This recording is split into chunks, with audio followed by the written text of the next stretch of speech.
if a rent property, before you make your payment to the bank, if a rent property is netting you about 4% a year, which is about what the normal is at the moment, right? A loan is going to net you about 9 or 10%. So which would you rather have, 4 or 9 or 10, right?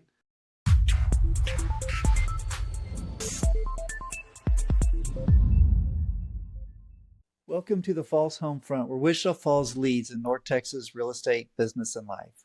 I'm Tim Lockhart. I'm a realtor, real estate strategist, and retired Air Force officer based right here in Wichita Falls.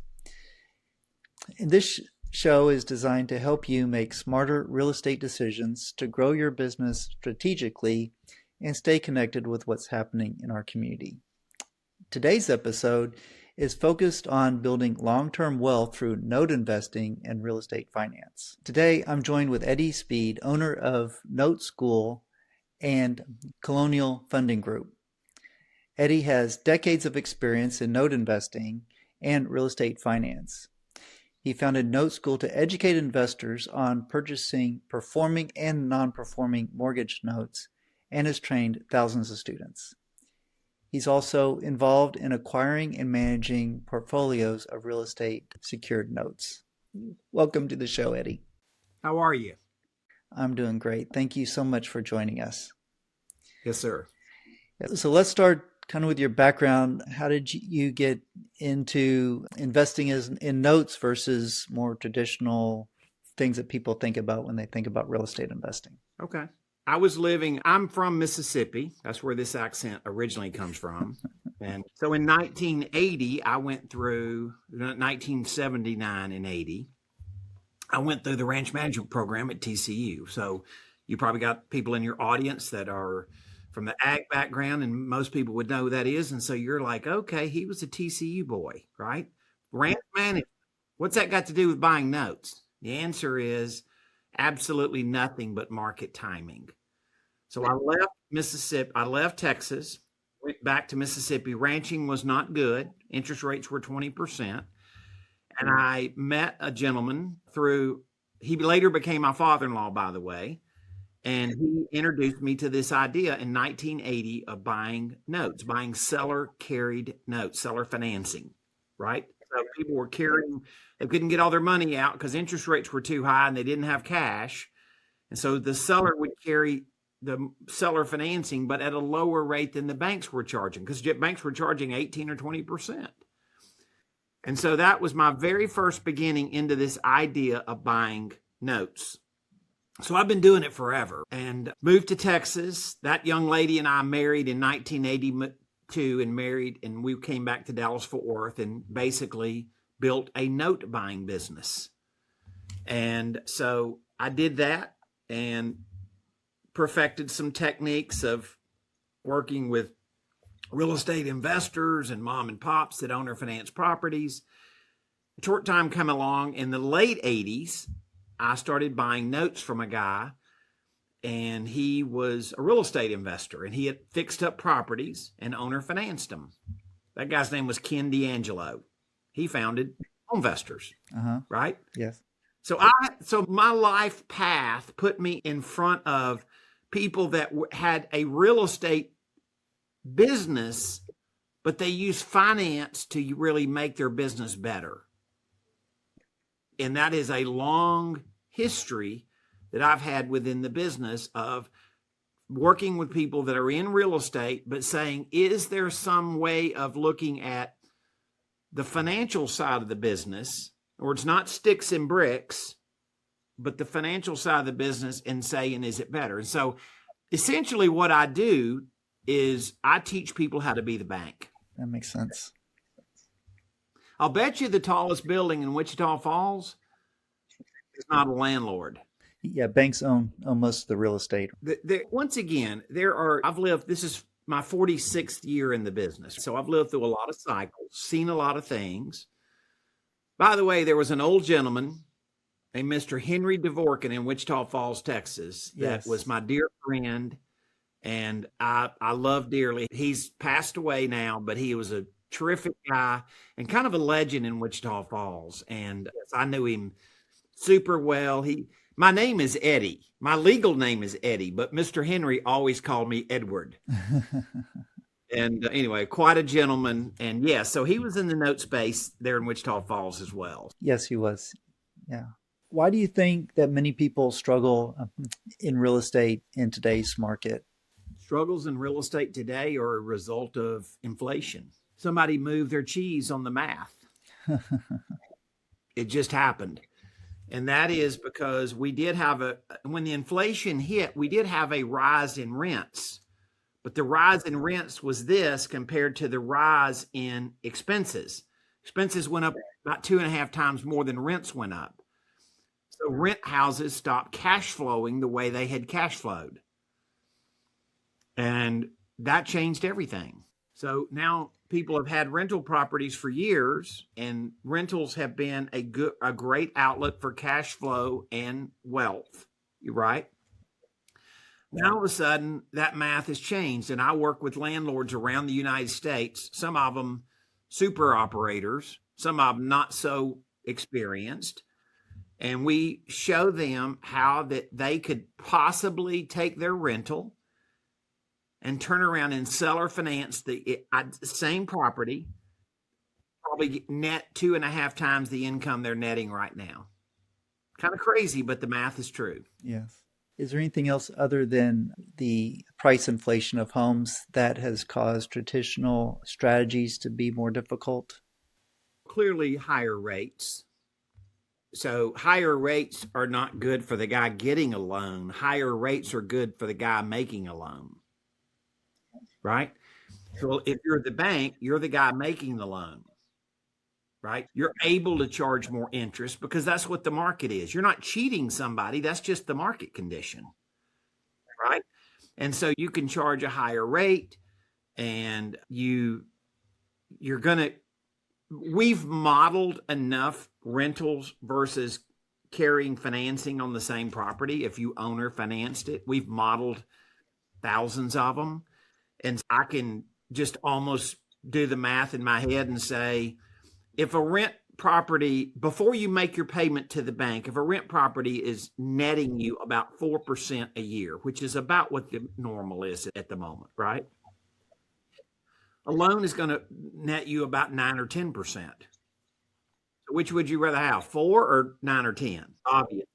So that's just where we're at in the market. So what happens in real estate is sometimes the bank is better than the physical rental, and sometimes the rental is better than being the bank. It's not always one, And I think people got so programmed that rental properties were the ultimate thing to do, and not every market says that.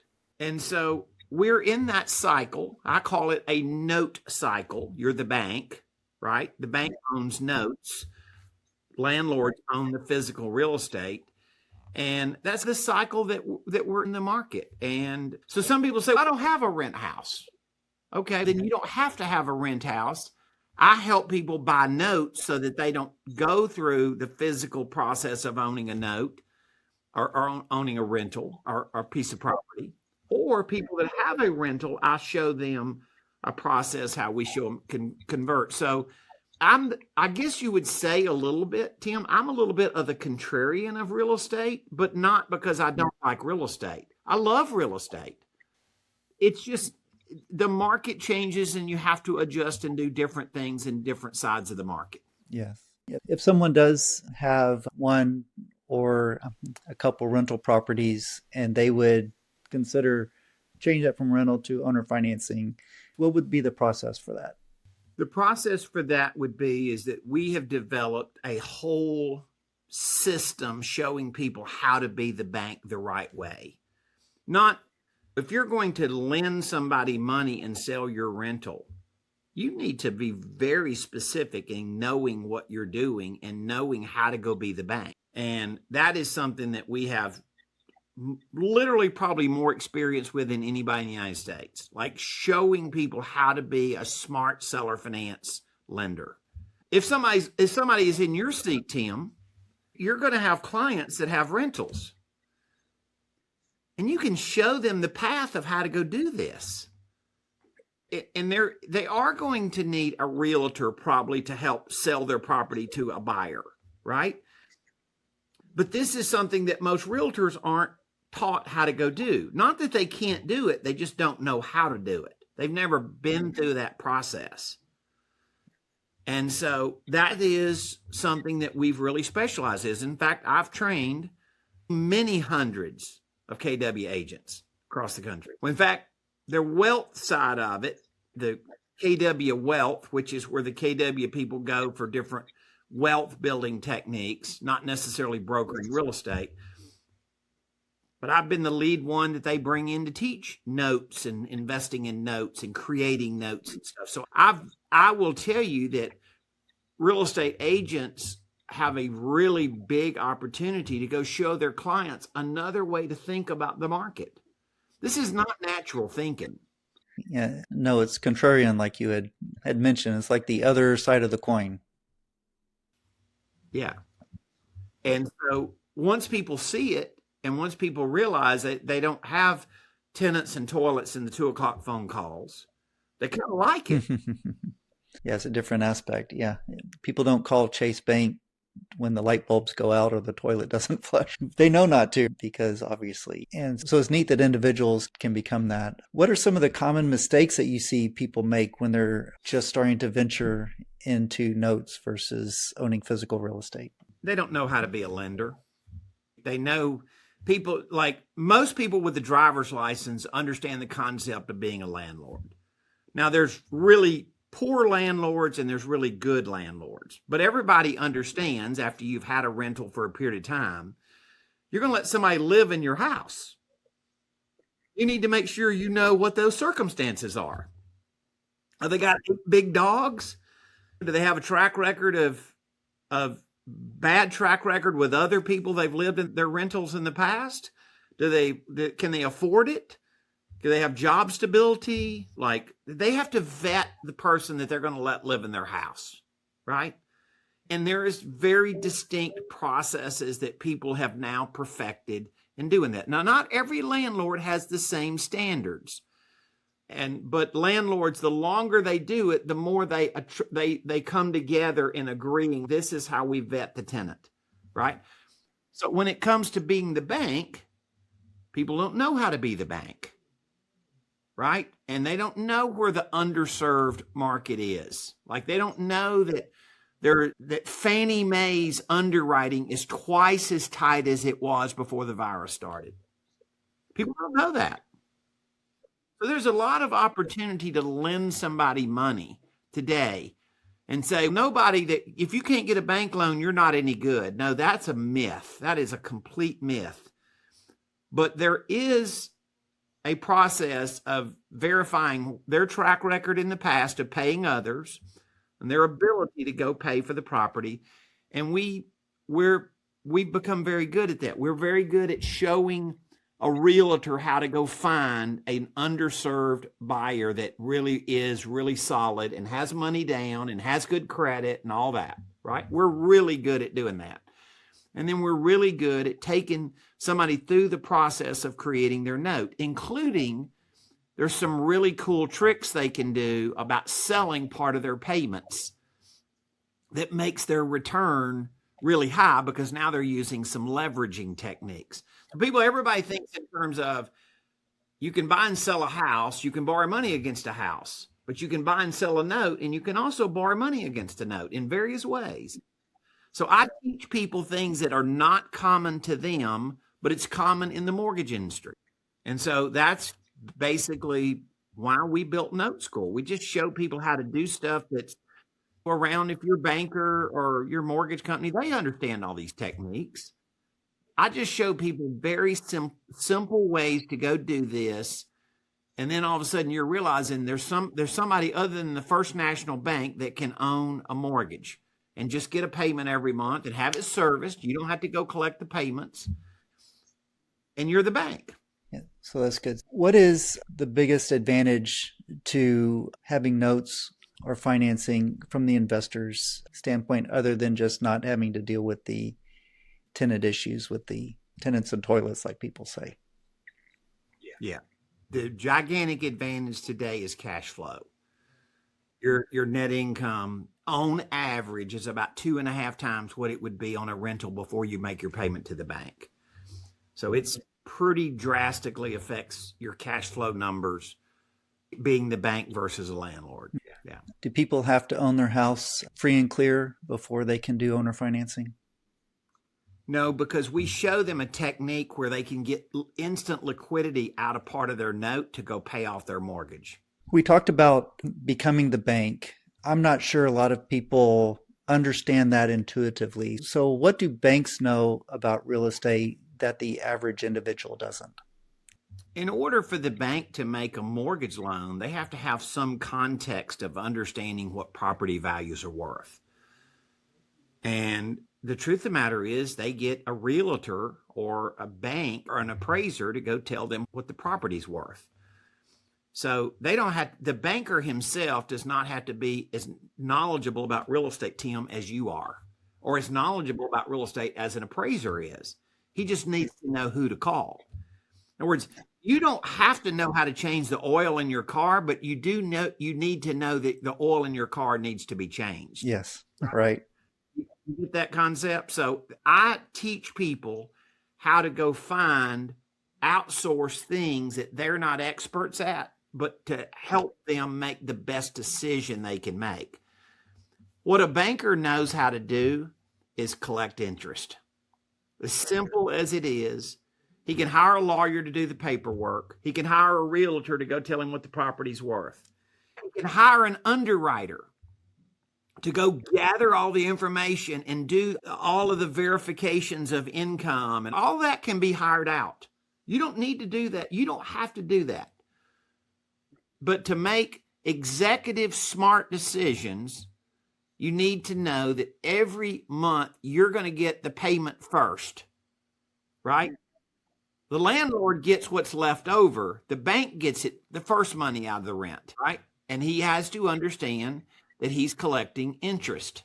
And when you think about, that's why people write about things like compound interest is the eighth wonder of the world and all that stuff. Like, I'm telling you, interest is a real thing. Now you get paid whether you're awake or sleeping. And you're saying, what does the bank understand? Earning interest. Yeah, so that's a big mindset shift for a lot of people lots of people that invest in real estate get into it for the appreciation, which has been going up on average 4%, 4 to 5% a year. It goes up and down a little bit. But what you're talking about is not future appreciation, but it's like current and future cash flow, right? Yeah. Appreciation, in a deeper conversation, appreciation is money you're going to get tomorrow. Interest is money you're getting right now. You're not having to wait on it and gamble it. And you look at average appreciation and it's pretty good. It's 3 or 4, as you said, about 3 or 4% a year.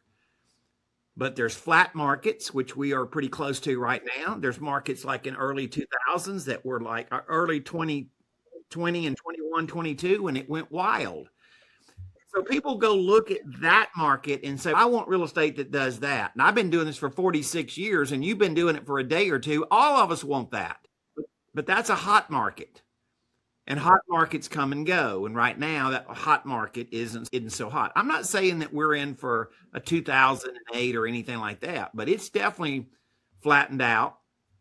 And so all of a sudden, people start going, okay, now let's be realistic.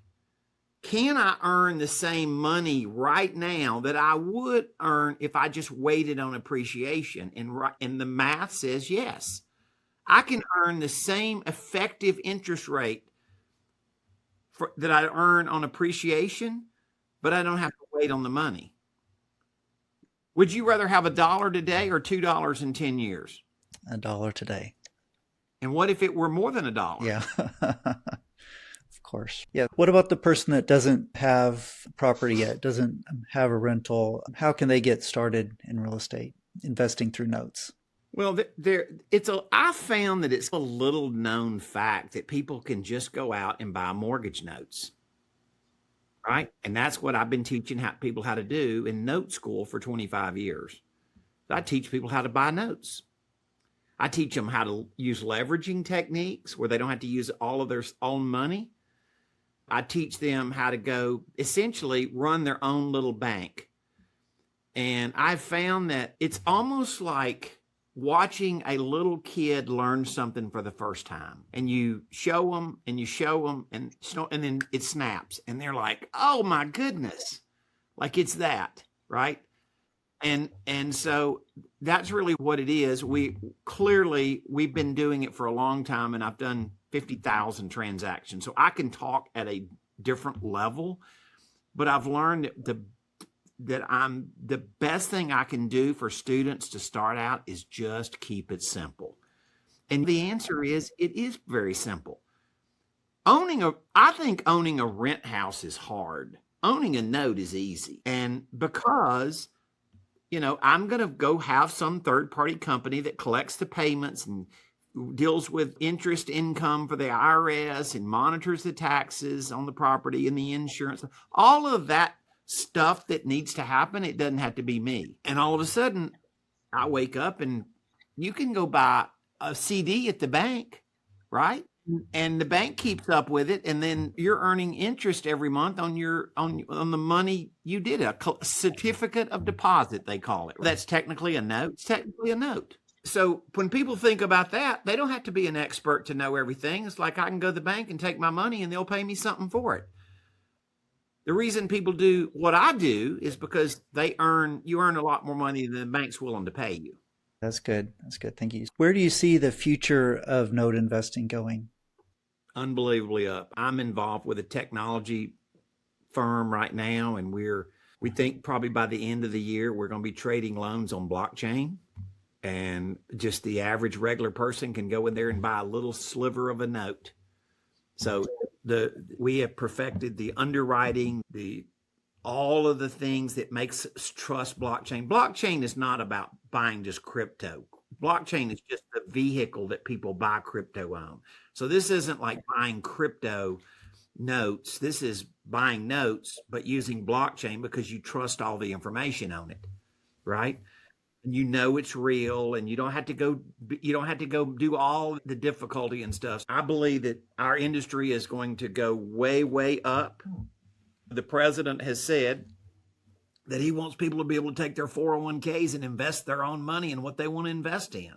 That's $75 trillion, by the way. And I can't think many people that wouldn't like the idea of having a first mortgage on somebody's house and being in the bank and earning more interest than they can as a landlord. That seems like a pretty good deal to me. Yeah, that's really interesting. And when people think about blockchain, the first thing they think about is crypto, Bitcoin, or any of the others. Most people aren't thinking about real estate when they think about that, but that is really exciting for the future. It's right in front of us. That's great. It's encouraging too. That can give the opportunity for a small investor to get involved with something like this. Yeah, it's liquidity. And I've shown people how to get liquidity out of notes forever. And that's a key to really being able to do more than one deal, or just say, look, I only have so much money in my bank account. I don't have enough money to go buy $150,000 note. And the answer is, once I show them various strategies to go get liquidity, then all of a sudden they're like, oh my gosh, this isn't as hard as I thought. Yeah, that's interesting. How do people find you or contact you if they would like some more information about what we've talked about? We built a little special starter training for your audience, and it's NoteSchool.com/falls, FALLS, as in Wichita Falls. Yeah. NoteSchool.com/falls. And it's just a little starter series. And so if somebody likes the idea today and somebody says, I need more details, I need a little more clarity about how to do it, then this next step will be a really good, clear path of people learning how to go learn more about this. Well, that's great. Thank you so much for doing that. No worries. Yeah. All right. So noteschool.com/falls. All right. That's great. Thank you so much for joining us. This was really an interesting conversation and gives a new twist on the thought of investing in real estate that probably a lot of people haven't really thought about. So I really appreciate that perspective. Yes, sir. Thank you. Thank you. Yeah. And then for those of you listening out there, if you found this helpful, please make sure that you like and subscribe and share it with someone who wants to stay connected with what's happening here in Wichita Falls and in the real estate industry. If you're thinking about buying, selling, or investing in real estate, I'd be happy to be your resource. And you can reach out to me directly. And you can also find other helpful tools and resources on my website, timlockharthomes.com. And thanks again for listening to the Falls Homefront, where Wichita Falls leads in North Texas real estate, business, and life. Appreciate you tuning in. Want more insider tips on buying, selling, and investing in Wichita Falls and North Texas? Subscribe now and keep watching. Your next move starts here.